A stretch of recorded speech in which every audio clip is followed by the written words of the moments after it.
YouTube channel. My name is Olivia and I'm so very glad that you clicked on today's video. And as you can see by today's title, I'm going to be bringing you 6 books that I need to read by the end of the year. And this isn't just like a TBR, like your monthly TBR or like little yearly TBR. This is no matter what it takes, no matter what happens, these books are going to get read. And I cannot wait to share them with you. So without further ado, let's jump straight into today's video.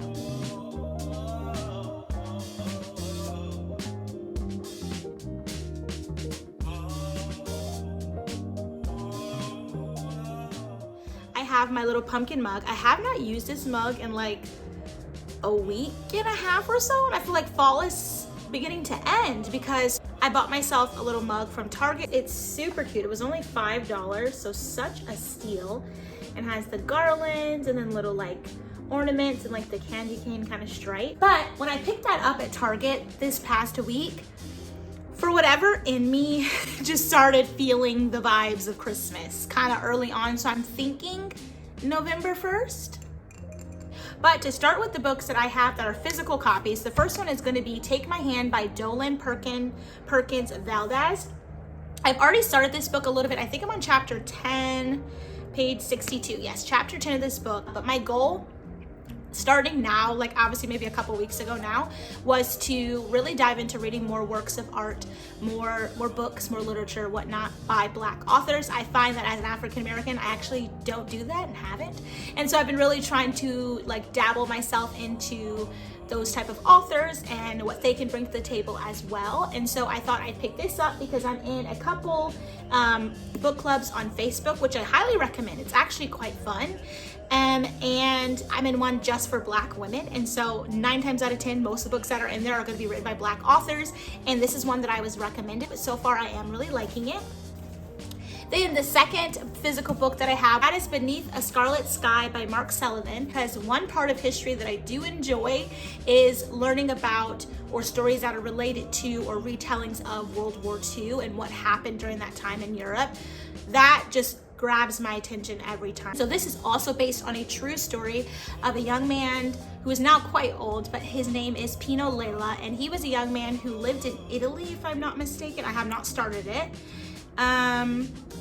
He was an Italian teenager, and then the Nazis came and began bombing, and he was working to help Jews escape through like an underground kind of railroad system.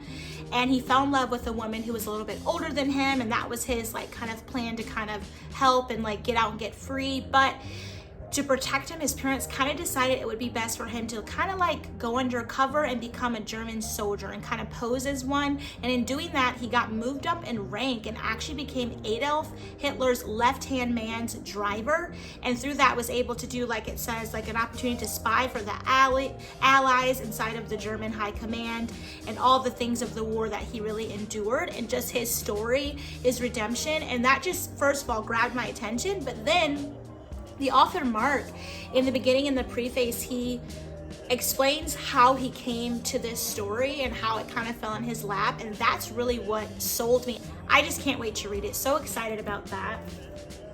And then the next physical copy book that I have is going to be by Kristen Hanna, The Nightingale. And I've heard a lot of things about this author and her books. She's quite popular. She writes a lot of historical fiction, and that is a genre that I like. I haven't read too much in it, but I do really enjoy it. But I like very particular historical fiction, if that's how you word that. I prefer historical fiction that is based in Europe. I find that the books that I have on my shelves and what I have read are based in Europe, like The Strange Fate of Kitty Easton, one of the first books I ever read, The Paris Library.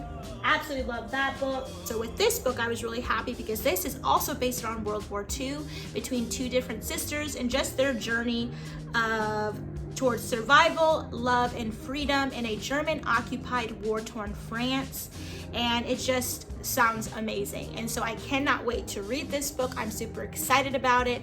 And yeah, it doesn't matter what happens, we're getting this done. All these books will be done by New Year's. Like, they just have to be. Then to dive into the books that I have that are digital copies that are on my Kindle that I don't have physical copies for. The first one would be by Frederick Backman, which is Anxious People.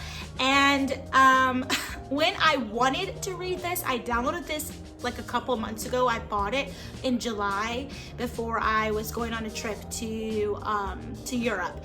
And I was planning on reading it then because I've had a terrible year.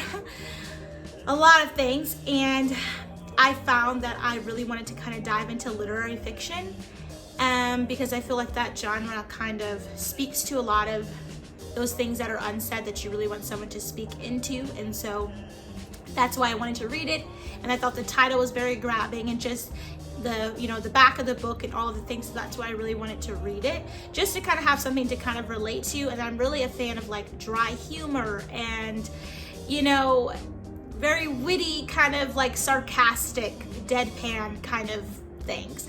And I definitely feel like it was heightened this year with what I was going through, but I never ended up picking it up because I was reading other things. And so this one I have to finish. I'm very excited for. This will be my first book by this author.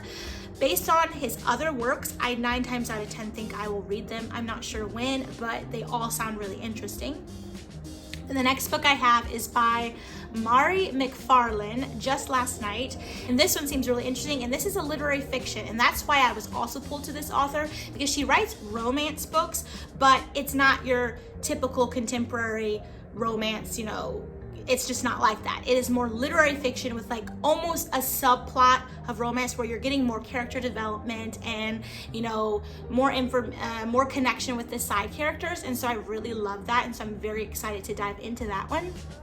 Then this one, is it the one I'm most excited about probably out of the whole entire set of books? It actually might be. So this is quite crazy. I have these 2 books right here. This is by an author that I found out maybe last year, 2023, if not 2022, and his name is Bennett R. Coles, and he wrote this book, The Winds of Marquette, and this is the Blackwood and Virtue series. This is book 1. But this book, my mom found at the dollar store. One random day, strolling through a random dollar store, she found it and brought it to me. I would have never in my life located this author, and I'm so glad that she picked it up. But this is like a sci-fi with a little subplot of romance where you're like in this galactic space world where there are ships sailing through the sky amongst the stars and planets. There are aliens and crazy pirates, and there are ports where you dock, and there's like this court system of like the rich and the powerful.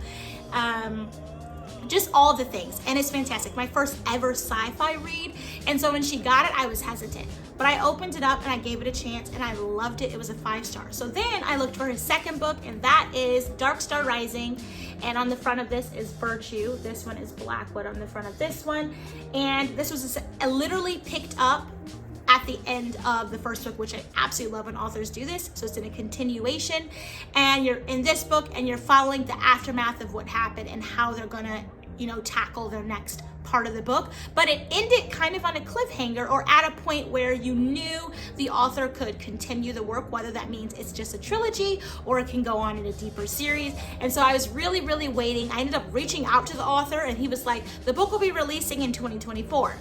But I haven't been getting on Instagram as much, and so I like totally missed the release, and I think it came out in March or May this year. And I happened to be like scrolling through Instagram, and I came across the fact that his 3rd book is released, and it is Light in the Abyss, and I am so excited. Now, the main character on the front of the book, I'm not really sure who she would be, if it's the lady that we met at the end of book 2. Otherwise, if it's just another rendition of Virtue, I'm not really sure, because she does not look the same as obviously this girl does, and so I'm not exactly sure, but I'm so excited. So with the second book, I ended up listening to that through Audible. The guy who narrated it was fantastic, and so I've been waiting for it to come on Audible. It has not. When it does, I will get it and do it tandem, but I think I'm just gonna get it on my Kindle because I think it's like $9. I cannot wait to finish that book. Like, hands down, 100%, it needs to be in my collection already. And so I probably will get that today when I'm done filming this. But yeah, that's basically all the books that I need, no matter what, will be getting done at the end of the year. I obviously have tons of other stuff that will be finished too, but I think giving myself a set of like 6 to 7 books that I really want to make time for, I think I'll get them done. I'm in the middle of filming another video right now, and so I need to actually sit down and do some reading for a challenge that I'm doing. which I hope I can finish. I really do hope that you enjoyed, and if you have any books that you would like to list down below for everyone to look through, of books that no matter what you have to get done by the end of the year, I think we would all greatly enjoy it. And if you liked it, do not forget to give the video a thumbs up and hit your notification bell and subscribe to the YouTube channel and join this Bookish fam. It would make me so very happy. And without further ado, I'll catch you in my very next one.